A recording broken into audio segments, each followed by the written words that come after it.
ঘুমের ওষুধ খেয়ে সুইসাইড করতে গেছে। আর সেটা তো যে ভাইয়ের বাসায় ছিল, ওই জাহিদ ভাই নামে একজন, উনি তো আপনাদের ওখানে বক্তব্য দিয়েছে যে ঘটনাটা আসলে কি। তারপরে ওখান থেকে আমরা নিয়ে চলে আসি যে ঢাকায় হসপিটালে ভর্তি করা হবে, কিন্তু আধা ঘন্টার ভিতরে তার হুঁশ চলে আসে।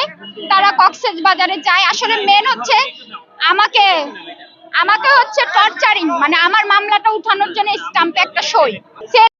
হিরো আলম রিয়ামণি দুইজনই আমাকে মেরেছে। যখন হিরো আলম আমাকে মারে তখন আমি রিয়ামণিকে গালিগালাজ করি যে তুই হচ্ছে আলমকে উত্তেজিত করছিস। তখন এক পর্যায়ে ও আমার গায়ে হাত দেয়। দেওয়ার পরে আমি দৌড়ে পালাতে যাই, আমি সেন্সলেস হয়ে পড়ি। তখন রিয়ামণির ওই যে সেলিম আর রিয়ামণির ছোট ভাইয়ের যে রুম থাকে, তখন সেলিম মদ খাওয়া থাকে, আমাকে ওই রুমে নিয়ে বলে যে তোকে আমি মুখে বলতে পারছি না, স্টাম্পে সই দিবি, মামলা তুলে নিবি, ঠিক আছে, আর মিডিয়ার সামনে কোনো সাংবাদিকের সামনে কোনোদিন কোনো কথা বলবি না।